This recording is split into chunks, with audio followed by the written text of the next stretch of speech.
दोस्तों नमस्कार। मैं हूं आपका दोस्त रवि शुक्ला। एक जिस मुद्दे पर आज हम लोग चर्चा करने के लिए आए हैं, उस मुद्दे की चर्चा करने से पहले किशोर, संकेत और जितने भी जुड़ रहे हैं, नमस्कार किशोर भाई, आप सभी को ढेर सारा अभिवादन। सबसे पहले हम इस बात की उम्मीद करते हैं कि आप अपने अपने घरों के भीतर कोरोना के इस कठिन समय में सुरक्षित, बेहतर व बेस्ट होंगे। उम्मीद यह भी है कि आप सभी अपनी तरफ से जितनी मदद हो सकती है समाज के लिए कर रहे हैं, लगातार लगे हुए हैं। गुड इवनिंग संकेत। जितने लोग देख रहे हैं, जितने लोग सुन रहे हैं, बहुत ही मार्मिक मुद्दा है, संवेदनशील मुद्दा है और बतौर एजुकेशन इंडस्ट्री में काम करने के कारण इस विषय पर बोलना मुझे उचित लगता है। इसीलिए जितने भी लोग एजुकेशन से जुड़े हुए हैं, जितने भी लोग एजुकेशन को के लिए काम कर रहे हैं, मेरा सबसे निवेदन है कि इसको अधिक से अधिक लोगों तक पहुंचाएं, अधिक से अधिक लोगों को लाइए कि ब्रिंग देम ओके। तो आप अधिक से अधिक लोगों तक लाइए ताकि हम लोग हमारी बात को पहुंचा सकें। कोरोना का एक समय यानी पिछले 2.5-3 महीनों से हम और आप अपने घरों में कैद हैं। कई सारे दफ्तर बंद हैं, सरकारें अपने अपने तरीके से काम कर रही हैं। इन सभी चीजों के बीच में एक ऐसा है, एक ऐसा विषय है, एक ऐसा मुद्दा है जिसको कि जो कि लीग से हट चुके छुटपटिए नेता हैं, छुटमुटिए भैया नेता हैं, वो सारे लोग एक मुद्दा उठा करके चल रहे हैं and that is called no school no fees. हम अपनी राय लेकर के नहीं आए हैं, हम किसी भी प्रकार की राय बनाकर आपके बीच नहीं आए, हम केवल चर्चा करने के लिए आए हैं कि यदि नो स्कूल नो फीस का मुद्दा हिंदुस्तान के भीतर में उठता है और उठेगा तो कहीं ना कहीं नो स्कूल नो फीस को हमें समझना पड़ेगा। मैं सिलसिलेवार तरीके से आप लोगों के बीच में इन मुद्दों को रखता हूं। सबसे पहले, क्या आप लोग ये जानते हैं कि डॉक्टर्स देश को बचा रहे हैं, पुलिस वाले आपकी रक्षा कर रहे हैं, तो टीचर्स घर पर बैठ करके लोगों को, बच्चों को, विद्यार्थियों को, अपने देश के भविष्य को, देश के फ्यूचर को शेप कर रहे हैं। वो बच्चों को इसलिए नहीं इंगेज करके रखे हुए हैं क्योंकि स्कूल को पेमेंट चाहिए, स्कूल को पैसा चाहिए। आप खुद सोचिए, यदि 2.5 से 3 महीने आपका बच्चा स्कूल से दूर रहता है, एकेडमिक्स से दूर रहता है, चीजों से दूर रहता है, तो क्या हम हमारे बच्चों के साथ इस प्रकार की बात करेंगे क्या? इसीलिए हम एक ऐसा मुद्दा लेकर के आए हैं कि नो स्कूल नो फीस को पहले डिस्कस तो करें। मैं ऐसे कई लोगों को देख रहा हूं जो अखबार में छपवा रहे हैं कि स्कूल नहीं होगी तो फीस नहीं दी जाएगी। ठीक है, हम आपकी बात मानते हैं, आपकी बात को समझते हैं, लेकिन क्या इसे समझने से पहले आप लोगों ने इस लॉकडाउन के भीतर में शिक्षा के महत्व को जाना? लॉकडाउन के भीतर में 2 शब्द उठ करके आ रहे हैं। पहला शब्द है मजदूर और दूसरा शब्द है डॉक्टर, चिकित्सक, पुलिस। आदमी पढ़ लिख करके डॉक्टर बनता है और यदि पढ़ाई गलती से किसी कारणवश छूट गई या मजबूरी ने आपको परेशान कर दिया, तब आप मजदूर बन जाते हैं। आपके सामने एक बहुत बड़ा सिनारियो खड़ा है और उस सिनारियो के बीच में कुछ लोग आकर के छुट भैये नेता जो हैं, वो अपने आप को, अपनी राजनीति को चमकाने के लिए नो स्कूल और नो फीस का मुद्दा लेकर के जिस प्रकार से आए हुए हैं, हम उसके ऊपर शिक्षा के महत्व को समझाने नहीं आए हैं। शिक्षा का महत्व आप अच्छी तरह से जानते हैं, हमें और आपको अच्छी तरह से पता है कि शिक्षा का महत्व कितना है, शिक्षा कितनी अनिवार्य होती है। आज जब स्कूलें बंद हैं, बिल्डिंग चारों तरफ से ताले लगे हुए हैं, स्कूल का मेंटेनेंस और आदि चीजें आप लोगों को शायद नहीं समझ में आती होगी, लेकिन मैं आपको, यदि आपकी एक छोटी सी दुकान है, एक छोटा सा शॉप है, एक छोटी सी मॉल, एक मॉल के भीतर आपका छोटा सा शॉप है, तो क्या आपके यहां पर काम करने वाले लोगों को आप तनख्वाह नहीं दे रहे हैं? क्या आपके घर पर काम करने वाली बाई को आप तनख्वाह नहीं दे रहे हैं? ये ऐसे कई सारे मुद्दे हैं जो इसी विषय के साथ में जुड़ते हैं। इसीलिए नो स्कूल नो फीस का मुद्दा रखने से पहले हमको समझना पड़ेगा what is the important of education. Important education का है या हमारी जिंदगी को शेप करने का है? जब तक हम इस पॉइंट को नहीं समझेंगे, कहीं ना कहीं ये मुद्दा हमारे दिमाग से केवल कुछ लोगों के कारण कि भैया दुकान बंद है, सब चीजें बंद है, सड़क पे चीजें बंद है, तो स्कूल हमारा बच्चा नहीं जा रहा इसलिए हम फीस नहीं देंगे। तो मैं 3 मुद्दों पर आप लोगों के बीच बात करूंगा कि स्कूल और पालकों का रिश्ता क्या होता है। स्कूल और अभिभावक एक दूसरे के साथ में परिवार के साथ जुड़े हुए होते हैं। स्कूल और अभिभावक यानी पालक पेरेंट्स एक दूसरे की कड़ी होते हैं, जो सेतु होता है बच्चों को शेप करने का, बच्चों के द्वारा भविष्य को, देश के, राष्ट्र के भविष्य को, समाज को बेहतर बनाने का। और यदि अभिभावक और स्कूल के बीच का रिश्ता कहीं ना कहीं गड़बड़ हो गया, तब शायद हमारे और आपके लिए हमारे देश की संकल्पना बिगड़ जाएगी, हमारे देश के लिए ये गलत संदेश जा सकता है। स्कूल और पालक यानी अभिभावक ये एक परिवार की तरह होते हैं। और आज जिस तरीके से कुछ पालक खड़े होकर के ये कह रहे हैं कि नो स्कूल और नो फीस, तो हम उनको समझाना चाहते हैं कि क्या कठिन समय के भीतर में आप अपने परिवार का साथ छोड़ देते हैं? क्या जब भी कठिनाई आती है, मुश्किल समय आता है, मुश्किलात आता है, तब आप अपने परिवार का साथ छोड़ देते हैं? इसको हम इस तरीके से भी समझ सकते हैं कि भैया आपने एक स्कूल में जब एडमिशन करवाया है, तो स्कूल में एडमिशन करवाने के लिए जब आप गए थे तो स्कूल आपके दरवाजे तक आया था, आप स्कूल तक गए थे, ये अलग मैटर है, ये अलग मुद्दा है।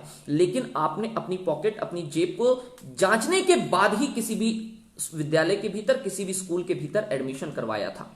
आप सरकार से डिमांड करते हैं ईएमआई माफ करवा दी जाए, आप सरकार से बातचीत करते हैं कि हमारी किस्तें आगे बढ़वा दी जाए, हमें इस प्रकार की सहूलियत दी जाए। तो आप सरकार से बात करिए कि स्कूल की जो फीस है, वो स्कूल की फीस को माफ न करवाते हुए, यदि वो माफ करवाते हैं तो उसके एवज में जितने भी लोग घर पर बैठ करके टीचर्स हैं या अन्य नॉन टीचिंग स्टाफ है जो कि स्कूल के साथ में एसोसिएट होता है, जुड़ा हुआ होता है, उनके बारे में सरकार को कुछ सोचना चाहिए। एक महत्वपूर्ण मुद्दा इनके बीच में जो निकल करके आया हुआ है वो हमें समझना पड़ेगा।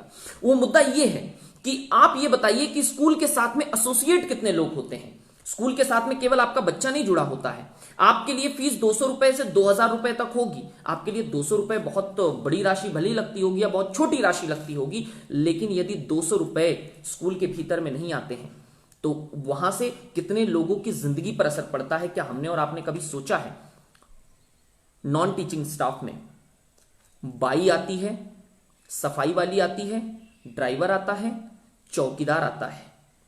टीचिंग स्टाफ में टीचर्स आते हैं, स्पोर्ट्स स्टाफ आता है, प्रिंसिपल और एडमिनिस्ट्रेशन स्टाफ आता है। ये जितने भी लोग हैं, हो सकता है कि यदि कोई टीचर है, टीचर के घर पर सेविंग हो सकती है, हो सकता है कि प्रिंसिपल के घर पर सेविंग हो सकती है, मैनेजमेंट के अपने घर पर सेविंग हो सकती है।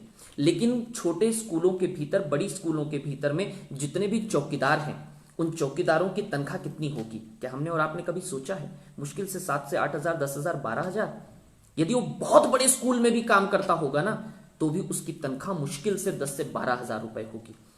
और जब स्कूल बंद है, स्कूल के भीतर हम और आप कैसे कल्पना कर सकते हैं कि एक 10 से 12,000 रुपए कमाने वाला चौकीदार अपना घर और परिवार चला पाएगा? हमारे और आपके बच्चों की जो टट्टी धोती है, उस बाई की, उस आंटी की तनख्वाह आपको मालूम है कितनी होती है? मात्र 4,000 रुपए। 1,500 रुपए से लेकर 5,000 रुपए के बीच में जो सफाई कर्मी होते हैं स्कूल के भीतर, उनकी तनख्वाह होती है। और 3 महीने से वो लोग अपने अपने घरों के भीतर में बैठे हुए हैं। जो हमारे और आपके बच्चों की टट्टी साफ करती है, मैं स्पष्ट शब्द कह रहा हूं प्रयोग, आपके और हमारे बच्चों की टट्टी साफ करने के लिए उसको महीने का केवल 2,500 से 3,000 रुपए मिलता है स्कूल के भीतर। और 2,500 से 3,000 रुपए में क्या वो सेविंग करके रख पाएगी? क्या वो बचा करके रख पाएगी? क्या वो स्टोर करके रख पाएगी? क्या वो सेविंग करके रख पाएगी? शायद नहीं। उसके बाद हम आगे आते हैं, ड्राइवर। हमारे और आपके घरों से बच्चों को जो लेकर के जाते हैं वो ड्राइवर, जिन ड्राइवर्स को हम और आप देखते हैं, रोज टाटा बाय बाय करते हैं बच्चों के साथ में, वो इतने घुले मिले होते हैं, उनकी तनख्वाह कितनी होती है? मुश्किल से 10 से 12,000 रुपए। आप ये बताइए कि 10 से 12,000 रुपए के भीतर क्या उसने सेविंग करके रखी होगी? तो आपको यह समझना पड़ेगा कि एक प्राइवेट स्कूल के भीतर आप जब नो स्कूल नो फीस का मुद्दा उठाते हैं तो कितने प्रकार के परिवार अफेक्ट होते हैं, कितने प्रकार के परिवारों का असर, कितने प्रकार के परिवारों के पेट पर असर पड़ता है, कितने प्रकार के परिवार स्कूल के द्वारा जुड़े हुए होते हैं। थोड़ा सा अलग चलते हैं। मैंने एक आज के अखबार में पढ़ा नागपुर शहर के एक बहुत अच्छे सम्मानित व्यक्ति ने आज अखबार में दिया है कि भैया स्कूल फीस के लिए हम पहले स्कूल वाले बोलते थे कि जब आपको मोबाइल का दुरुपयोग करना बताया जाता था, आपको टीवी से दूर रखा जाता था, मोबाइल आपके, अरे आप यकीन नहीं करोगे, इतनी मजाकिया बात लिखी हुई है कि मोबाइल के दुरुपयोग पर ऐसा लग रहा था कि अनुच्छेद लिखा हुआ है, निबंध लिखा हुआ है। और इसको ये लोग राष्ट्रीय स्तर का मुद्दा बनाने की कोशिश कर रहे हैं। अब राष्ट्रीय स्तर का मुद्दा तो तब बनेगा ना जब भैया सरकार के पास में विकल्प होगा। बहुत ही साधारण सी और बहुत ही बेबाक बात आपके बीच रख रहा हूं कि यदि निजी विद्यालयों में, प्राइवेट स्कूल्स में हम अपनी जेब के आधार पर, अपनी जेब को जांचे बिना बच्चों को पढ़ाने के लिए जाते हैं तो गलती हमारी है। आज भी सरकारी स्कूल के दरवाजे खुले हुए हैं, ओपन ऑनलाइन एडमिशन हो रहा है। जो लोग, मैं पूर्ण जिम्मेदारी के साथ कह रहा हूं कि जितने भी लोग अपने बच्चों के लिए नो स्कूल और नो फीस की डिमांड कर रहे हैं, वो सीधे सीधे फीस माफ करवा करके सरकारी स्कूलों के भीतर में ऑनलाइन अपने बच्चों का एडमिशन दिलवाते हैं। झंझट ही नहीं रहेगा, ना स्कूल आपको प्राइवेट स्कूल से संदेश आएगा, ना ही किसी प्रकार की कोई जिम्मेदारी का आपको आभास होगा कि भैया मुझे नो स्कूल नो फीस के खिलाफ कैंपेन करना है। It's like a campaign. कुछ निजी विद्यालय हैं जिनसे मेरी बात हुई इस वीडियो से पहले, आप लोगों से मुखातिब होने से पहले। निजी विद्यालय के शिक्षा संचालकों ने एक बहुत अच्छी चीज कही है कि 99% पेरेंट यदि सपोर्ट करने के लिए तैयार खड़े होते हैं तो 1% लोग ऐसे हैं जो उनमें से अधिकांश लोगों का मन डाइवर्ट करने पर लगे हुए हैं। 99% लोग ऐसे हैं जो कि फीस देने को तैयार हैं। भैया फीस में रियायत मांग सकते हैं, आप फीस में यह कह सकते हैं कि हम आज नहीं देंगे, कल देंगे, सबको समझता है, स्कूल को समझ में आ रहा है, संस्था संचालकों को समझ में आ रहा है कि आपके पास में, स्कूल के पास में एक अंडरस्टैंडिंग होनी चाहिए, दोनों के बीच में एक समझदारी होनी चाहिए। जब तक समझदारी नहीं होगी तो हम और आप एक धारा में कैसे चल पाएंगे। यदि आप सरकारी स्कूल में अपने बच्चे को नहीं डलवाना चाहते तो आपके पास तीसरा विकल्प एक निकल करके आता है कि आप अपने बच्चे को घर पर बुला करके प्राइवेट ट्यूशन वाला दिलवाइए। मैंने एक व्यक्ति से बात की, बात करने के बाद समझ में आया, उसने मुझे बोला कि सर हम अपने बच्चे को प्राइवेट ट्यूशन तो दिलवाना चाहते हैं। सर आप यकीन नहीं करोगे, प्राइवेट ट्यूशन के नाम पे हम 10-10 हजार रुपए महीने का दे रहे हैं और स्कूल को हम लोग 200 रुपए, 500 रुपए, 1000 रुपए फीस के नाम पर देने के लिए मना कर रहे हैं। मैंने एक सज्जन से बात किया जो पेरेंट है, जिसने कि नो स्कूल नो फीस के अंदर में अपना भी एक प्रकार का योगदान दे रखा है। मैंने उसको पूछा आप क्या करते हैं? उसने कहा सर इंजीनियर हूं। मैंने कहा कहां पर? बोले सो एंड सो गवर्नमेंट में। गवर्नमेंट इंजीनियर है। मैंने उससे पूछा आप तनख्वाह ले रहे हैं? उस व्यक्ति ने कहा जी हां तनख्वाह ले रहा हूं। उसको मैंने इसके पहले भूमिका नहीं बताई थी। उस व्यक्ति ने कहा कि मैं तनख्वाह ले रहा हूं। साहब आप खुद बताइए, आप खुद तनख्वाह ले रहे हैं, आप खुद प्रॉफिट में हैं और आप कैसे बात कर सकते हैं कि स्कूल के भीतर जो टीचर है, नॉन टीचिंग स्टाफ है, वो बिना तनख्वाह के रहे? आपको पता है एक एजुकेशन इंडस्ट्री के अंदर में जो आपको दिखती है ना, बहुत बड़ी बड़ी इमारतें, बहुत बड़े बड़े अलग अलग प्रकार के ब्रांड स्कूल और बाकी चीजों के भीतर में वो लोग जो पैसा लेते हैं ना, वो पैसे से कितना खर्च करते हैं, कितना बचाते हैं, ये एक अलग विषय है। लेकिन वो कितने लोगों का पेट भर रहे हैं, कितने लोगों की परवरिश कर रहे हैं, कभी आंकड़े निकाल करके देखिएगा। मेरे पास आंकड़े मेरे सामने रखे हुए हैं। आंकड़े एकदम स्पष्ट बता रहे हैं कि निजी विद्यालय के भीतर में शिक्षक और शिक्षेतर कर्मचारी, टीचिंग और नॉन टीचिंग, ये दोनों के कितने प्रतिशत, हमारे समाज का कितना प्रतिशत यहां पे कार्यरत है। और इतने लोगों का असर, इतने लोगों का पेट भरण इसी आपकी फीस से होता है। मेरे एक परिचित हैं, नागपुर शहर के आसपास उनकी एक स्कूल है, उनसे मेरी चर्चा हुई। नई बिल्डिंग बनाई है, बिल्डिंग का 11 लाख रुपए महीने का ईएमआई जाता है। कहां से जाएगा आप खुद बताइए। 25 लाख रुपए तनख्वाह जाती है, कहां से जाएगी? हमारी और आपकी अपनी फीस से जाएगी। हम लोग बच्चों को शिक्षित करना चाहते हैं, हम लोग बच्चों को आगे लाना चाहते हैं, हम बच्चों को एक बेहतर भविष्य देना चाहते हैं, पर माफ करेंगे, हम आज बच्चों के भीतर क्या संस्कार डाल रहे हैं। आज तो एक सज्जन ने बहुत बड़ा मजाक कर दिया जबकि सीबीएसई ने यह गाइडलाइन निकाला है, भारत सरकार बोल चुकी है कि ऑनलाइन शिक्षा से किसी भी बच्चे को वंचित नहीं रखा जाएगा। तब नागपुर के एक छुट भैया नेता ने उसके भीतर में यह चीज कहा कि नो स्कूल नो फीस से एक कदम आगे बढ़ा, ऑनलाइन क्लास ही बंद करवा दी जाए। ऑनलाइन क्लास बंद करवाने का मकसद क्या है भैया? मोबाइल से हमारे खून में या शरीर में जो पानी होता है वो सूख जाएगा। दूसरा, उसकी जो रेडिएशन है आंखों को खराब करेगी। मैंने हालांकि उस व्यक्ति को कुछ नहीं बोला, लेकिन आप लोगों के बीच ये बात रखना चाहता हूं। जब आप सिगरेट पीते हैं तो उसके ऊपर लिखा होता है this is injurious to health, ये सेहत के लिए खतरनाक है, कैंसर हो सकता है। पीते हैं या नहीं पीते हैं? आप शराब खाना जाते हैं, वाइन पीते हैं, दारू पीते हैं, शराब पीते हैं, पता है लीवर के लिए खराब है, आपको पता है इसे पीकर गाड़ी चलाने पर एक्सीडेंट हो सकता है, पीते हैं ना?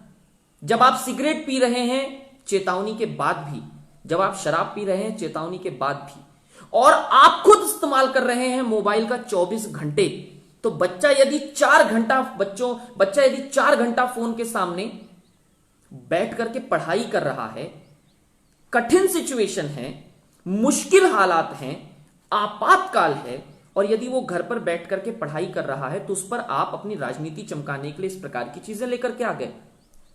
तो ऐसे जो छुट भैया नेता फालतू के बातें लेकर के, फालतू की चीजें लेकर के आपके बीच आ रहे हैं, आपको ये बोल रहे हैं कि भाई नो स्कूल नो फीस, तो पहले नो स्कूल नो फीस से पहले ये समझिए कि फीस क्यों जरूरी है, फीस देना क्यों जरूरी है। हमारी और आपकी फीस पर कितने परिवारों का, अरे आपको तो प्राउड होना चाहिए, आपको तो गर्व होना चाहिए कि हमने आपातकाल के भीतर में स्कूल का सपोर्ट किया था। आप देखिए कल स्कूल वाले कितना आपके साथ में कितना कोऑपरेटिव रहेंगे। मैं उन बड़ी स्कूलों और ब्रांड स्कूलों और छोटी स्कूलों दोनों को एक पैरामीटर के अंदर रख करके देख रहा हूं। मैंने एक शिक्षा संचालक से बात की, सर आप यकीन नहीं करेंगे, उसकी आंखों में आंसू आ गए थे। अपने खुद का घर चलाने तक के लिए उसको समस्या आ रही है। आप यकीन नहीं करेंगे, राजस्थान के भीतर एक छोटा सा विद्यालय है, मैं नाम नहीं लूंगा, मैंने किसी भी स्कूल का इसीलिए नाम नहीं लिया, एक छोटा सा विद्यालय है, 2,500 बच्चे पढ़ते हैं, महीने की फीस है 100 रुपए से 250 रुपए तक। बहुत, मैं आपको ईमानदारी से बता रहा हूं, ऐसी घटना है आपके रोंगटे खड़े हो जाएंगे। 2,500 बच्चे उसके स्कूल में पढ़ते हैं, 2 शिफ्ट में स्कूल चलाता है, छोटी सी बिल्डिंग है। उस छोटी सी बिल्डिंग के भीतर 2,500 बच्चों को पढ़ा करके आप यकीन नहीं करेंगे, 750 परिवारों को पाल रहा है, 670 परिवारों को पाल रहा है। अब 670 परिवारों को पालना, आप ये बताइए 100 रुपए से 250 रुपए फीस के बीच में क्या संभव है? यानी जब फीस आती तो वो पैसा देता, तनख्वाह देता, वेतन देता। 2.5 महीने से उसे तनख्वाह देने के लिए, वेतन देने के लिए उसके पास में पैसा नहीं है। स्कूल का टीचर उसे फोन कर रहा है, सर बहुत घर पर दिक्कत है। आप यकीन नहीं करेंगे, उसने मुझे कहा 3 दिन पहले उसे एक टीचर ने फोन करके यह बोला कि सर घर पर चाय पत्ती तक का पैसा नहीं बचा। अब आप मुझे बताइए, उस छोटी शिक्षा संचालक का, उस छोटी सी स्कूल चालक का, उस छोटी सी संस्था को चलाने वाला जिसकी फीस 100 रुपए से 250 रुपए तक है, उसकी क्या गलती है? उसने यदि लोगों को एजुकेट करने का, अच्छा खुद पढ़ा लिखा है, डबल MA, B.Ed और M.Ed है, खुद पढ़ा लिखा है, संस्था का संचालक है, घर का कोई भी व्यक्ति टीचिंग और बाकी चीजों में नहीं है, व्यापार भले ही कर रहा हो, लेकिन उसने स्पष्ट बताया, आप गुणा कर लीजिए, मेरे पास सारा कैलकुलेशन है, 100 रुपए से लेकर 250 रुपए तक फीस है, 2,500 बच्चे हैं, कितना कमाएगा? आज उसके पास उसकी खुद की स्थिति, ऐसे न जाने कितने शिक्षा संचालक हैं जो छोटी छोटी फीस पर स्कूल चलाते हैं। और ऐसे समय में, जो कठिन समय में ऑनलाइन टीचिंग दे करके बच्चों को इंगेज करने का। अच्छा, एक चीज है कि मुझे एक उत्तर प्रदेश का एक लेटर है, जो लेटर अपने खून से योगी जी को लिखा गया, वहां के मुख्यमंत्री योगी जी को खून से लेटर लिखा गया, उसकी बातें मेरे सामने दर्ज हैं। उसमें एक चीज कही गई है कि सर ये ऑनलाइन का जो झंझट है ना, ये केवल बच्चों को इंगेज करने के लिए है। ये इंगेजमेंट नहीं है, ये बच्चों की शेपिंग है, ये फ्यूचर की शेपिंग है, ये बच्चों को आधार देने का काम है, बच्चों की बुनियाद को मजबूत करने का काम है। मैं आपको ईमानदारी के साथ और जिम्मेदारी के साथ बता रहा हूं, स्कूल आपको और आपके बच्चों को इंगेज करने के लिए नहीं बनाया जाता। स्कूल आपको और आपके बच्चों का समय बर्बाद करने के लिए नहीं बनाया जाता। स्कूल आपको और आपके बच्चों के भविष्य को सुधारने के लिए, उनको धैर्य और धैर्यवान बनाने के लिए, उनको पेशेंस सिखाने के लिए बनाया जाता है। आज यदि कोई टीचर बच्चों की क्लास लेता है तो पहले यह पूछता है, घर पर सब कैसे हैं, तुम सुरक्षित हो या नहीं। अपनी हर एक वर्कशीट के भीतर लिख करके भेजता है, घर पर रहें, स्वस्थ रहें, stay at home, be safe, be happy. कठिन समय के भीतर स्कूल आपके बच्चों को धीरज देता है, आपके बच्चों को धैर्यवान बनाता है। कठिन परिस्थिति के भीतर हम अपने बच्चों को संस्कार देते हैं, माता पिता का साथ देना, माता पिता का सपोर्ट करना। और वही बच्चा पेरेंट आज घर के भीतर में बच्चों के सामने खुले रूप में दादागिरी करके कहता है, मैं देख लूंगा स्कूल के संचालक को, ऐसे कैसे फीस लेगा। हम अपने बच्चों को क्या संस्कार दे रहे हैं, हम अपने बच्चों को कौन से संस्कार देकर के किस दिशा में भेज रहे हैं, हमारे ऊपर सवालिया निशान है। और ये सवालिया निशान इसलिए नहीं है कि हम संवेदनहीन हो गए हैं, ये सवालिया निशान इसलिए है कि इक्के दुक्के लोग पानी के बुलबुले की तरह आते हैं, आपके दिमाग में गंदगी खोल करके चले जाते हैं। तो ये गंदगी जो लोग हमारे दिमाग में डाल रहे हैं, हमारे दिमाग में बीज बो रहे हैं, हमको ऐसे लोगों से दूर होना है। और स्कूल इंडस्ट्री के भीतर में हो सकता है हर कोई 100% 100% सही नहीं होता। हो सकता है कुछ स्कूलें कमा भी रही होंगी, बिल्कुल कमाती हैं, उनके अपनी बड़ी बड़ी लंबी लंबी गाड़ियां हैं, महंगी गाड़ियां हैं संचालकों की। लेकिन वो जो टीचर्स को तनख्वाह दे रहे हैं, जो नॉन टीचिंग स्टाफ को तनख्वाह दे रहे हैं, उस तनख्वाह को आप लोगों ने कभी देखा, कभी उसका आप लोग एक एवरेज निकालिए। आप खुद आज घर पर अपना एक होमवर्क करिए कि भैया इतने बच्चे हैं, इतनी फीस है, कितना कमाता होगा, कितना। आप यकीन नहीं करेंगे, मेरे एक पहचान के मित्र हैं, उनकी स्कूल है, वो स्कूल को बंद है भले ही, 6 चौकीदार आज भी वहां पर ड्यूटी पर हैं। स्कूल का मेंटेनेंस, बिल और आदि चीजें आ रही है। मेंटेनेंस पर महीने का 1.5 से 2 लाख रुपए महीना खर्च हो रहा है। कौन करेगा ये? हमारे और आपके घरों से उन्होंने जो सेविंग करके रखी है, ये उसी के द्वारा हो रहा है।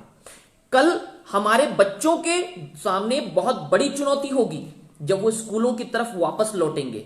जब बच्चे स्कूल जाएंगे, आप यकीन नहीं करेंगे, कुछ स्कूलें अभी से काम शुरू कर चुकी हैं। आने वाला दौर सैनिटाइज किया हुआ कैंपस लगेगा, मास्क पहने हुए टीचर लगेंगे, मास्क पहने हुए बच्चे लगेंगे। आने वाला जो दौर है, ये बहुत सारी चीजों के साथ परिवर्तित होकर के आएगा। स्कूल के जो संस्था संचालक हैं, वो अपने आप को इसके लिए प्रिपेयर कर रहे हैं। लेकिन ये तब हो सकेगा जब हम और आप अपने आप को उनके लिए डिवोट कर पाएंगे। याद रखिए कि हमारे और आपके घरों पर जब भी इस प्रकार की बुरी कंडीशन आती है, बुरा समय आता है, आपातकाल जिसे हम कहते हैं, तो हम एक दूसरे का हाथ पकड़ करके कहते हैं, आई एम विथ यू, मैं आपके साथ हूं, डरने की कोई बात नहीं है। आप स्कूलों को सपोर्ट कीजिए, वो आपके बच्चों को सपोर्ट करेंगे। आप स्कूलों का साथ दीजिए, वो आपके बच्चों का साथ देंगे। और स्कूल कभी भी किसी भी प्रकार से कोई भेदभाव नहीं करता। वो कभी नहीं कहेगा कि इस व्यक्ति ने फीस देने में कुताही की थी, या इस व्यक्ति ने राजनीति करने की कोशिश की थी, इस व्यक्ति ने मुझे फीस देने के लिए 10 लोगों को खड़ा कर दिया था कि फीस नहीं दूंगा, नो स्कूल नो फीस के नाम पर। स्कूल आपके बच्चों को तब भी पढ़ाएगा, स्कूल आपके बच्चों को तब भी शिक्षा देगा। लेकिन यह हमारे एथिक्स हैं, हमारे अपने संस्कार हैं कि हम कठिन समय के भीतर बच्चों के साथ में, स्कूल के साथ में किस तरह से खड़े होते हैं, किस तरह से उनसे बात करते हैं। अधिकांश पालक ऐसे हैं जो कि इस कठिन समय के भीतर में एजुकेशन के इंपॉर्टेंस को समझ रहे हैं, एजुकेशन क्या होता है ये समझ रहे हैं। लेकिन स्कूल और पालकों को अपने बच्चों को यह समझाना पड़ेगा कि चाहे कल चल करके आप कितने भी बड़े बन जाएं, इस टाइम पीरियड को नहीं भूलेंगे जब सारी दुनिया ठप पड़ी थी। यह हमारे और आपके लिए एक सबक लेने का, सीख लेने का समय है कि जब सारी दुनिया ठप पड़ी थी तब आप अपने आप को किस तरह से इंगेज कर रहे थे, आप अपने आप को किस तरह से लोगों के सामने प्रस्तुत कर रहे थे। लॉकडाउन के भीतर जिंदगी में धैर्य क्या होता है यह हमको सीखने मिला, परिवार की वैल्यू क्या होती है यह हमें सीखने मिली, एक एक व्यक्ति का कैरेक्टर क्या होता है, चरित्र क्या होता है, वो देखने और सीखने मिला। इसीलिए नो स्कूल नो फीस का किसी भी प्रकार का समर्थन करने से पहले आपको शिक्षा के महत्व को समझना पड़ेगा। किसी भी प्रकार की बरगलाई बातों में आने से पहले, किसी भी प्रकार के नेता और नेतागिरी करने वाले पेरेंट्स से या छुटपैया नेता से आपको बचना होगा। नो स्कूल नो फीस का समर्थन करने से पहले आपको अपने परिवार के, अपने बच्चों की ओर देखना पड़ेगा कि ये बच्चे आपके घर को, आपके भविष्य को कल उजागर करने वाले हैं। मैंने पहले कहा था कि स्कूलें आपके बच्चों को इंगेज नहीं कर रही है, बल्कि वो उन्हें, उनके समय का सदुपयोग कर रही है। मैं बतौर एक शिक्षक आपको जिम्मेदारी के साथ कह रहा हूं कि सुबह 5 बजे से ऑनलाइन टीचिंग के भीतर भी हमारी अभी भी जिम्मेदारी है। हम सुबह 5 बजे उठ करके अपनी वर्कशीट और बाकी चीजें बनाते हैं, 8 बजे से क्लास होती है ऑनलाइन और 3 बजे तक हम व्यस्त रहते हैं, उसके बाद बाकी के काम करते हैं। हमें हमारे अपने समय के लिए भी 3 गुना काम ऑनलाइन टीचर कर रहा है, स्कूलें कर रही है। स्कूलें 24/7 अवेलेबल है, 24/7 वर्किंग है। लेकिन यह तब हो पाया है जब पालकों ने अपनी तरफ से, पेरेंट्स ने अपनी तरफ से, अभिभावकों ने अपनी तरफ से स्कूल को सपोर्ट किया है। तो स्कूल को सपोर्ट करना हमारी और आपकी जिम्मेदारी है। याद रखिए, मैंने आपसे शुरुआत में कहा था कि आज समाज के भीतर में 2 लोग आपको उठ करके दिख रहे हैं, एक डॉक्टर है, एक मजदूर है। डॉक्टर क्यों आज लोगों की जान बचा पा रहा है और मजदूर क्यों दर दर भटक रहा है? बस ये बिकॉज ऑफ शिक्षा।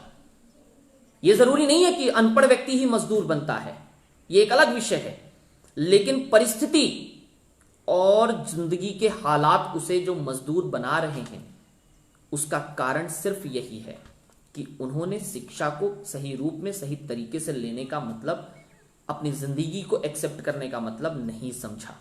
और जिन्होंने शिक्षा को सपोर्ट किया, मैं डॉक्टर बाबा साहब अंबेडकर को बहुत मानता हूं। डॉक्टर बाबा साहब अंबेडकर ने कहा था कि शिक्षा आपको अधिकार दिलाने के लिए होती है, शिक्षा आपको लड़ने का माध्यम देती है, शिक्षा आपको आगे बढ़ने के लिए शस्त्र प्रदान करती है। और शस्त्र और शास्त्र जिस व्यक्ति के हाथ में होता है, वह व्यक्ति दुनिया के भीतर कभी भी असफल नहीं होता।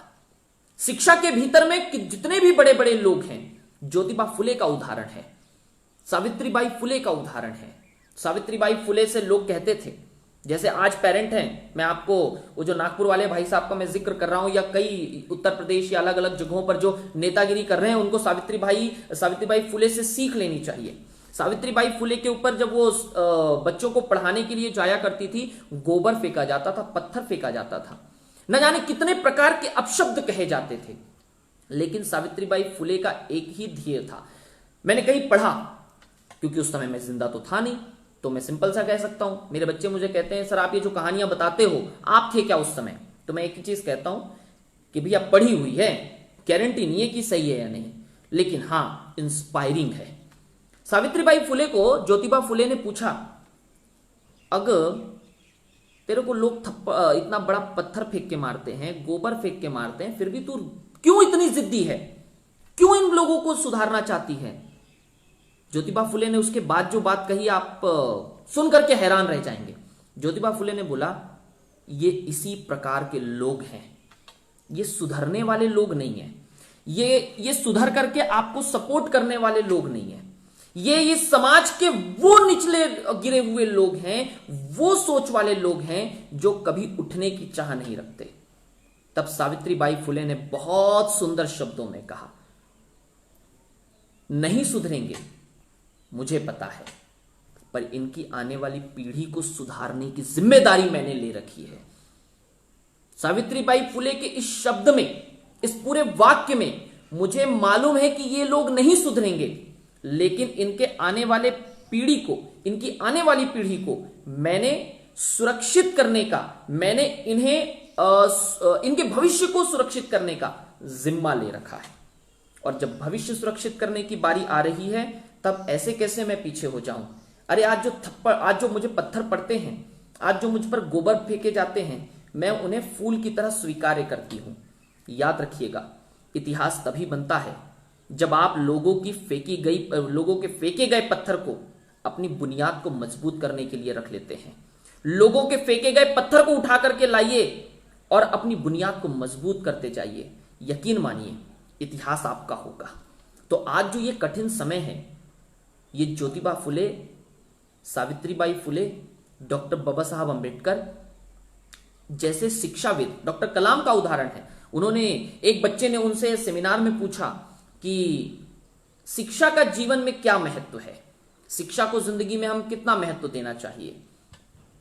डॉक्टर कलाम ने कहा, जितना जीवन में सांसों का महत्व है, जितना जीवन में भोजन का महत्व है, जितना जीवन में हम पानी लेते हैं पानी का महत्व है, उतना ही हमारी जिंदगी में शिक्षा का महत्व है। शिक्षा वो नहीं जो 4 किताबों को पढ़ करके आपको डिग्री मिल जाती है। शिक्षा वो है जो लॉकडाउन के पीरियड के भीतर आपको एडजस्टमेंट सिखाती है। शिक्षा वो है जो आपको धैर्यवान बनाती है। शिक्षा वो है जो आपको सरकार के द्वारा बनाए गए नियमों का पालन करने की सीख देती है। शिक्षा वो है जो आपके घर के परिवार के भीतर पारिवारिक कलह होने के बावजूद भी आपको संबल प्रदान करती है, आपको उस परिवार के भीतर एक रूपता लाने का अवसर प्रदान करने का काम करती है। शिक्षा वो है जो पीपीई किट पहन करके, जब लोग अपने घरों के भीतर छिप करके बैठे हैं, तब लोगों का स्वागत करके, आलिंगन करने के लिए हाथ खोल करके उनका स्वागत करती है कि आप आइए, हम यहां पर हैं। शिक्षा वो है जो नागपुर शहर के म्युनिसिपल कमिश्नर तो हमारे और आपके जीवन के भीतर में जब भी आप डगमगाते हैं, जब भी आप डगमगाने या गिरने लग जाते हैं, आपको थामती है और थाम करके आपको बोलती है कि जिंदगी का ये जो समय है ये गुजर जाएगा। शिक्षा वो है जो अकबर को और बिरबल को, दोनों को समकक्ष न ला करके बिरबल को ऊपर करती है और राजा होने के बावजूद अकबर की महिमा को धीमा कर नीचा कर देती है। शिक्षा वो है जो कि बिरबल को उसकी बुद्धिमानी के कारण श्रेष्ठ कर जाती है। अकबर ने बिरबल से कहा था कि मुझे कुछ ऐसा बताओ, कुछ ऐसी लाइन कहो, कुछ ऐसी पंक्ति कहो जिसे कि मैं दुख में पढ़ूं तो भी मुझे तकलीफ ना हो और सुख में पढ़ूं तो भी मेरी जिंदगी के भीतर कोई घमंड ना आए। तब बहुत सुंदर शब्दों में बिरबल ने मात्र एक लाइन लिखी थी, लेकिन उस लाइन को लिखने के लिए उन्होंने 1.25 महीना 1.5 महीने का समय लिया था। आप यकीन नहीं करेंगे बिरबल ने वो समय क्यों लिया था। बिरबल ने 1.5 महीने का समय लिया, 1.25 महीने का समय लिया, और जब वो वापस आए और अकबर ने पूछा कि भाई कहां गायब थे, क्या हुआ, मैं कुछ पूछ रहा था आपसे। तब बिरबल ने कहा, महाराज आपके प्रश्न के उत्तर के साथ तो मुझे 1.5 महीने से मैं अपना समय गुजार रहा था। बिरबल ने कहा, यदि आप इस लाइन को पढ़ेंगे तब शायद आपकी जिंदगी सुख और दुख के समय बराबर हो जाएगी। बिरबल ने लिखा, यह वक्त गुजर जाएगा। मैं अपने बच्चों को रोज इस बात की सीख देता हूं, मैं रोज बताता हूं, सीख छोड़िए, बहुत बड़ा गुरु नहीं, लेकिन मैं मेरे बच्चों को रोज एक चीज कहता हूं, यह वक्त गुजर जाएगा। वक्त गुजर जाएगा मतलब है कि दुख में पढ़ोगे तब भी आपको समझ में आएगा कि यह वक्त गुजरने वाला है, सुख में पढ़ोगे तब भी आपको पता चलेगा कि यह वक्त गुजरने वाला है। आपकी जेब में 1 लाख रुपए हैं तब भी आपको पता है कि यह वक्त गुजर जाएगा, और आपकी जेब में शून्य है, 1 रुपए भी नहीं है, तब भी आपको पता है यह वक्त गुजर जाएगा। डॉक्टर अंबेडकर ने इसी बात को गांठ बांध ली थी, और डॉक्टर अंबेडकर ने इस बात को साबित किया कि जो व्यक्ति शिक्षित है वह कितना भी समाज में उपेक्षित क्यों ना हो, इतिहास बनाता है। और आज हमारे बच्चों को इतिहास से सीख लेकर के हमें उन्हें धैर्यवान बनाना है, हमें उन्हें शिक्षित बनाना है। और शिक्षित का मतलब डिग्री नहीं है, हमें केवल उनको डिग्री नहीं दिलवानी है। मैं उन सभी पालकों का तहे दिल से आभार या ये कहिए धन्यवाद ज्ञापित करता हूं जो अपने बच्चों को इस कठिन समय के भीतर में, चाहे ऑनलाइन क्लास हो या घर के भीतर में, यदि उनकी स्कूल ऑनलाइन क्लास नहीं दे रही है तो पुस्तकों के करीब बना करके रखे हुए हैं। आपको पता है खाली दिमाग शैतान का घर होता है, और इस खाली दिमाग के भीतर में ना जाने कितनी प्रकार की चीजें आ जाती हैं, ना जाने कितनी प्रकार की बातें आ जाती है। और ऐसे वक्त में हमारे ऊपर तय करता है कि हम बच्चों को कलाम बनाना चाहते हैं या हम बच्चों को लादेन बनाना चाहते हैं। दोनों शिक्षित हैं, दोनों के पास में बड़ी बड़ी डिग्रियां हैं, लेकिन दोनों की डिग्रियों में भले ही समानता हो, दोनों के काम करने में समानता नहीं है। एक डॉक्टर को आप चाकू दीजिए और एक चोर को चाकू दीजिए, दोनों अपने अपने स्वभाव के अनुसार काम करेंगे। यानी हमारे लिए यह बहुत जरूरी है कि हम इस कठिन समय के भीतर अपने बच्चों को यह समझाएं कि शिक्षा का महत्व क्या है। यकीन मानिए, मेरे पिताजी बचपन में कहा करते थे, पढ़ ले वरना 25 पैसा भीख मांगने से नहीं मिलेगा। यदि जिंदगी में शिक्षा नहीं होगी तो भीख मांगना या निम्न स्तर की जिंदगी जीना या सारी चीजों से उपेक्षित रह जाना केवल यह नहीं होता। शिक्षित होने का मतलब यह नहीं है कि आप किस तरीके से बोलचाल बातचीत करते हैं। शिक्षित होने का मतलब यह है कि आप किस तरीके से जिंदगी जीते हैं। शिक्षा आपको इतनी सारी चीजें देती है जिसे किसी कुछ मिनटों में, किसी कम समय में हम लोग बयां नहीं कर सकते, बता नहीं सकते। तो शिक्षा का महत्व न सिर्फ धैर्यवान बनाना है, न सिर्फ मुश्किल समय में लड़ने की शक्ति प्रदान करना है, बल्कि शिक्षा का महत्व हमें जिंदगी के प्रति ईमानदार बनाना है। तो वो पालक जो नो स्कूल नो फीस को सपोर्ट कर रहे हैं, जो नए आए या जो बाद में सुनेंगे, मैं उनको बता दूं कि नो स्कूल नो फीस का समर्थन यदि आप कर रहे हैं तो एक बार अपने दिमाग में विचार लाइए कि नो स्कूल नो फीस का जो समर्थन है वो करने से पहले ड्राइवर, काम करने वाली आंटी, चौकीदार, टीचिंग स्टाफ, ये लोग के इनका परिवार किस तरीके से इस लॉकडाउन के भीतर रहेगा। दूसरी बात, मैंने जो उदाहरण दिया वो उदाहरण बहुत ईमानदारी के साथ दे रहा हूं। हमारे बच्चों की टट्टी साफ करने वाली जो छोटे बच्चों की टट्टी साफ करती है, प्ले ग्रुप के बच्चों की टट्टी साफ करने के लिए जो बच्चे आते हैं ना, वो जो आंटियां हैं उनकी तनख्वाह मात्र 2,500-3 हजार रुपए होती है, और 2,500-3 हजार रुपए में कोई सेविंग नहीं होती, माफ करिएगा। तो उनके परिवारों के बारे में सोचना है। और नो स्कूल नो फीस का जो लोग समर्थन कर रहे हैं उनको समझाइए कि स्कूल और पालकों के बीच में बहुत जरूरी है एक संबंध होना। संबंध कैसे हैं यह आपके ऊपर तय करता है। और जो लोग अपने बच्चों को निजी विद्यालय में पढ़ाना नहीं चाहते, जो लोग बोल रहे हैं हम फीस नहीं देंगे, वो तुरंत तत्काल सरकारी स्कूल में जाकर के प्रवेश ले लें। उनका बच्चा सरकारी स्कूल में पढ़ेगा, सरकार ने सारी सुविधाएं दे रखी है साहब, बस आप जाना क्यों नहीं चाहते मुझे आज तक नहीं समझ में आया।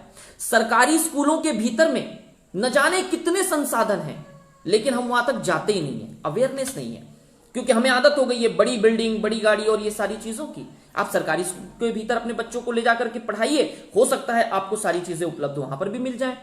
आपको अपनी सोच को बदलना पड़ेगा। नो स्कूल नो फीस का समर्थन यदि करते हैं तो खुलकर समर्थन कीजिए, और समर्थन के साथ साथ आप अपने बच्चों को सरकारी स्कूल में ले जाइए। और यदि नहीं करते तो ईमानदारी के साथ में स्कूल का साथ दीजिए, सपोर्ट करिए। ये कठिन वक्त है, एक दूसरे का साथ देने का है। हम होंगे कामयाब, गीत गाने का है, गुनगुनाने का है, संग संग कदम ताल करके समाज को बहुत आगे ले जाने का है। तो समाज को आगे ले जाने के लिए शिक्षा बहुत अनिवार्य है, शिक्षा बहुत महत्वपूर्ण है, बहुत जरूरी है।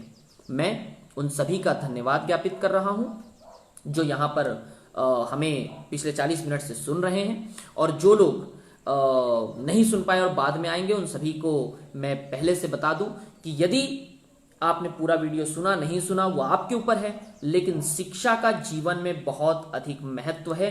बिना शिक्षा के हम जिंदगी नहीं गुजार सकते। सावित्रीबाई फुले से शुरू कीजिए और डॉक्टर अंबेडकर तक आइए। डॉक्टर अंबेडकर के बाद आप कलाम से शुरू कीजिए, डॉक्टर कलाम से शुरू कीजिए, और आज के सीन में, आज के सिनारियों में आप जिनका भी उदाहरण लेना चाहते हैं ले लीजिए। सब लोग शिक्षित होने के बाद ही सही रूप में कुछ कर पाए हैं। तो शिक्षा के प्रति अपने बच्चों के भीतर एक सकारात्मक नजरिया प्रदान कीजिए, घर के भीतर उनको संस्कारित कीजिए। लॉकडाउन के इस पीरियड के भीतर उनको बताइए कि शिक्षा कितनी अनिवार्य है, शिक्षा कितनी जरूरी है। समाचार अब तक रितेश पांडे जी, किशोर भाई, जया मैम, आप सभी का बहुत बहुत धन्यवाद। किशोर भाई जी बिल्कुल, बहुत बहुत धन्यवाद, बहुत उम्दा विषय जी। दरअसल विषय इसीलिए ज्यादा जरूरी मुझे लगा क्योंकि विषय हम सभी से जुड़ा हुआ है, हमारी संवेदनशीलता का विषय है। संवेदनशीलता का इसलिए क्योंकि संवेदनशीलता जब तक हमारे भीतर नहीं आएगी, इस लॉकडाउन के भीतर आप कितनी भी रोटी बांट लो साहब, आप कितना भी चैरिटी कर लो या कितना भी समाज काम कर लो, यदि आप बच्चों के साथ में खिलवाड़ कर गए तो ये सारे काम एक तरफ और आपके अपने बच्चे का भविष्य एक तरफ धरा का धरा रह जाएगा। तो दोनों के बीच में संतुलन बनाना है, दोनों की कदमताल ऐसी होनी चाहिए जैसे ज्योतिबा फुले और सावित्रीबाई फुले की थी। मैं दोनों को बहुत ज्यादा कोट करता हूं, ना जाने क्यों। सावित्रीबाई फुले और ज्योतिबा फुले के बीच की कदमताल इसलिए जरूरी है हमारी जिंदगी के भीतर में कि शायद ये मेरा अपनी कल्पना है या मेरा अपना उत्तर है, मैंने जो अपने आप को दिया है, कोई किताब और बाकी चीजों से मैंने नहीं लिया। जब नारी की शिक्षा थी ही नहीं तो सावित्रीबाई फुले ने कहां से पढ़ाई की थी? कौन बताएगा? कोई बता सकता है कि भैया सावित्रीबाई फुले जी ने कहां से पढ़ाई की थी? तो मैंने उसका एक आकलन निकाला कि सावित्रीबाई फुले जी ने अपने पति से कहा होगा, अगर ज्योतिबा मैं सोच रही हूं पढ़ाई कर लूं। ज्योतिबा फुले का पहला उत्तर क्या रहा होगा? यदि आप उस पहले उत्तर पर गौर कर जाएं तो आप ज्योतिबा फुले और सावित्रीबाई फुले की बॉन्डिंग को, उनके बीच के संबंध को और इस समाज को जो मिला है, महिलाओं को जो मिला है, उसे समझ पाएंगे। ज्योतिबा फुले ने कहा होगा, मैं खुद तुम्हें पढ़ाऊंगा। और पहली शिक्षिका के रूप में यदि ज्योतिबा फुले पढ़ करके दूसरों को पढ़ाने के लिए निकली हैं तो पहले उन्होंने भी तो पढ़ाई की होगी। यदि मैं विद्यालय में पढ़ाता हूं तो मैंने भी तिड़के विद्यालय से नागपुर में, फिर मॉरिस कॉलेज से नागपुर में पढ़ाई की है। पढ़ाई करने के बाद ही तो यहां तक आए हैं, ऐसे थोड़ी उठ करके आ गए। तो बहुत जरूरी है कि हम पढ़ने वाले जो पढ़ करके जा रहे हैं उनका समर्थन कैसे करते हैं। तो आपके लिए ये जो उदाहरण है, मैं मेरे बच्चों को क्लासरूम में कहता हूं कि देखो, जिंदगी के भीतर में दो चीजें बहुत जरूरी है। अपने इतिहास को पढ़ना, अच्छा इतिहास भी वो पढ़िए जो आपके लिए बहुत जरूरी है, बहुत सख्त जरूरी है। अपने इतिहास, हमारा इतिहास हमको क्या देता है, महाराणा प्रताप क्या सीख देते हैं? मैं नहीं कहता कि राम और रहीम और ये जो लोग थी, भैया पराई नारी पर आपको किसी प्रकार का कोई आंख नहीं डालनी है, लेकिन वो एक सीख और देता है, वो एक सीख और देता है। चलिए आपके लिए होमवर्क कर लीजिए, आप लेकर के आइएगा इसका उत्तर, अगले वीडियो में मुझे बताइएगा।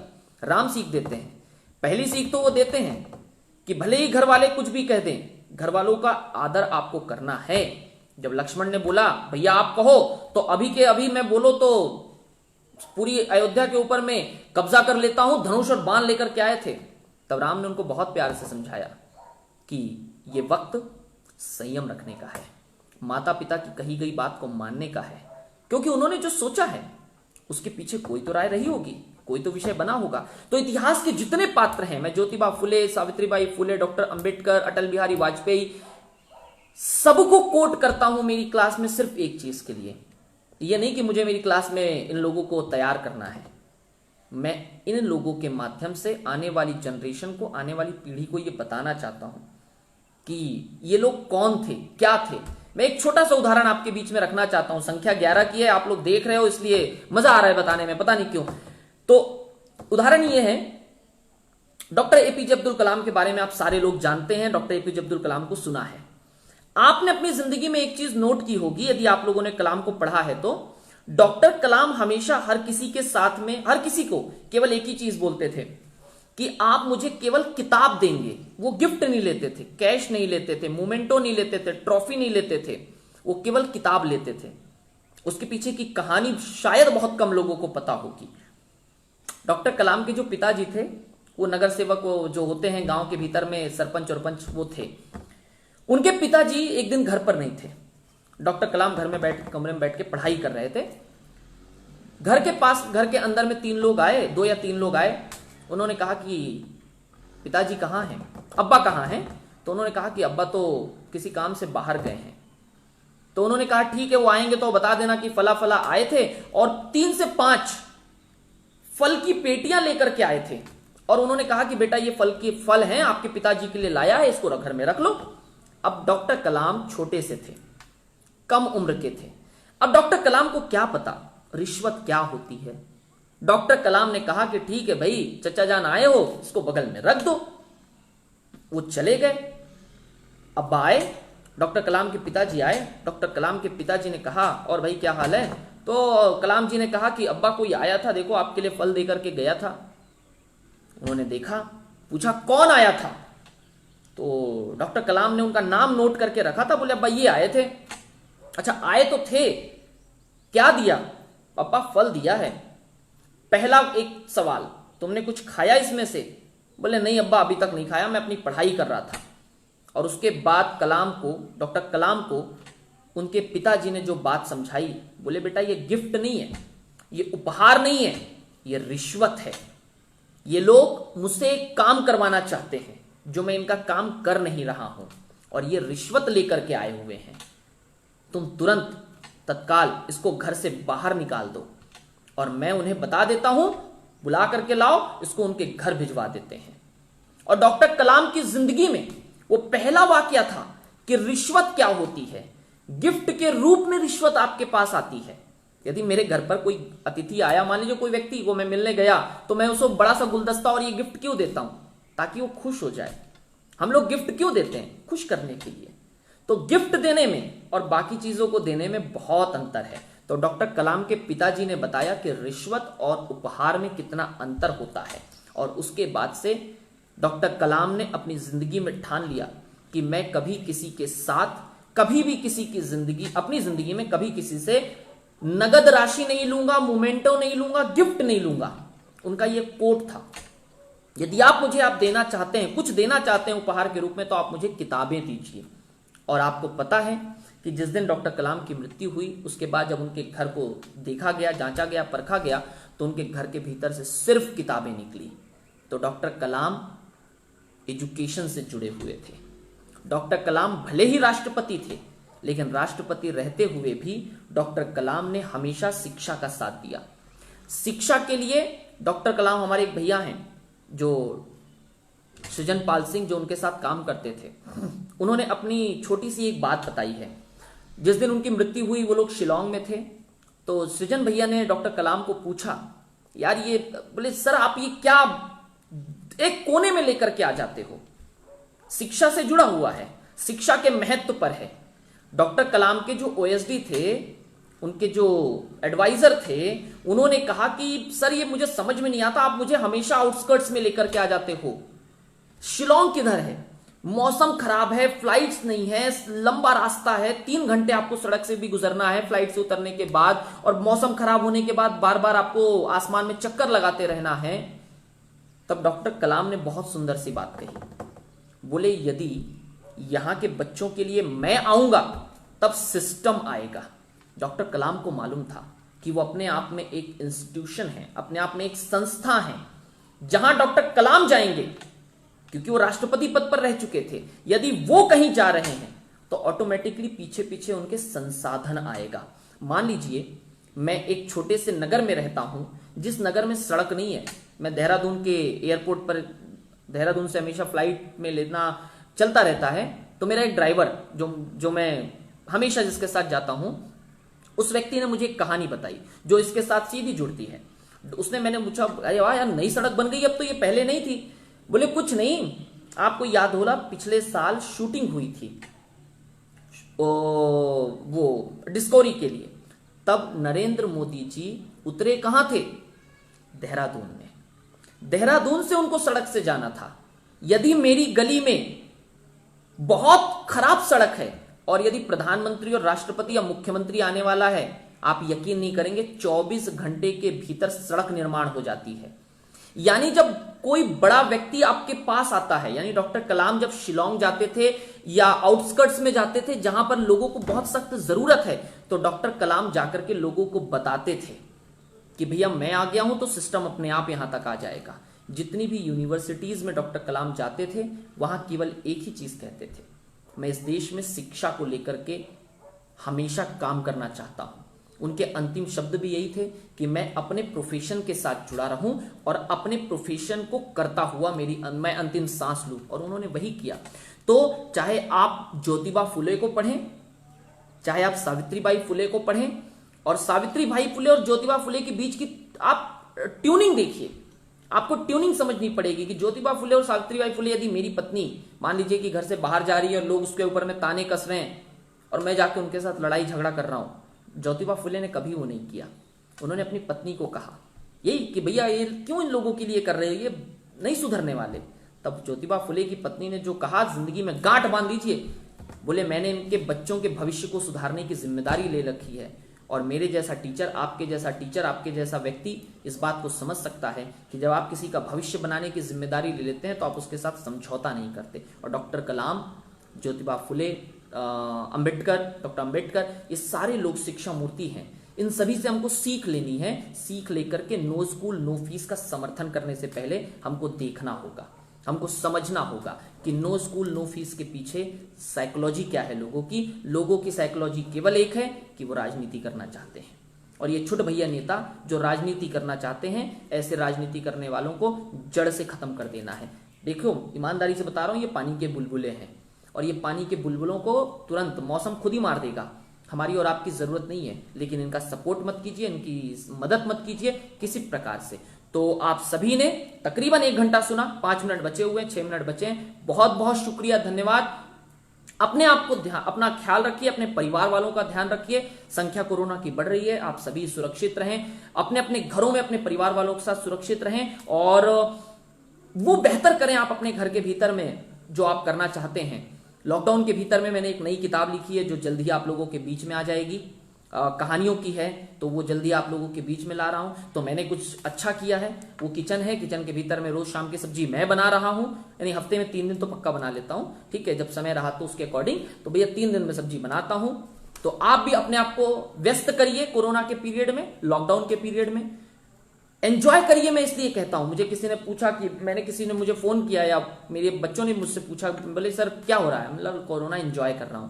कोरोना एंजॉय करने का मतलब ये है कि आप उसके साथ अपने आप को ढाल लीजिए, अपने आप को बदल लीजिए, उसके अनुसार अपने आप को तैयार कर लीजिए। सो बने रहिए मेरे साथ में, अगली बार नए विषय के साथ, नई एक चर्चा के साथ हम लोग आपके बीच होंगे। मैं आपको अभी से बता दूं, 2 जून को हम लोग आ रहे हैं लोकल फॉर ग्लोबल।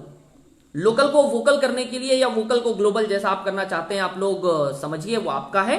लेकिन 2 तारीख को हम लोग एक नए विषय के साथ में आ रहे हैं, एंटरप्रेन्योरशिप को लेकर के। एंटरप्रेन्योरशिप आप जिसे कहते हैं, उसके अलग अलग उच्चारण है, मुझे भी 3 बार उसको बोल के देखना पड़ा। एंटरप्रेन्योरशिप या एंटरप्रेन्योरशिप, वो बड़ा कठिन सा शब्द है, उसका हिंदी वर्जन लेकर के मैं आपके बीच में आ रहा हूं कि आप किस तरीके से लोकल को ग्लोबल कर सकते हैं और उसे वोकल दे सकते हैं। So catch on me on 2nd June, same evening 6. Thank you so much. Bye bye. Take care. अपना ख्याल रखिए। शुक्रिया। शब्बा खैर।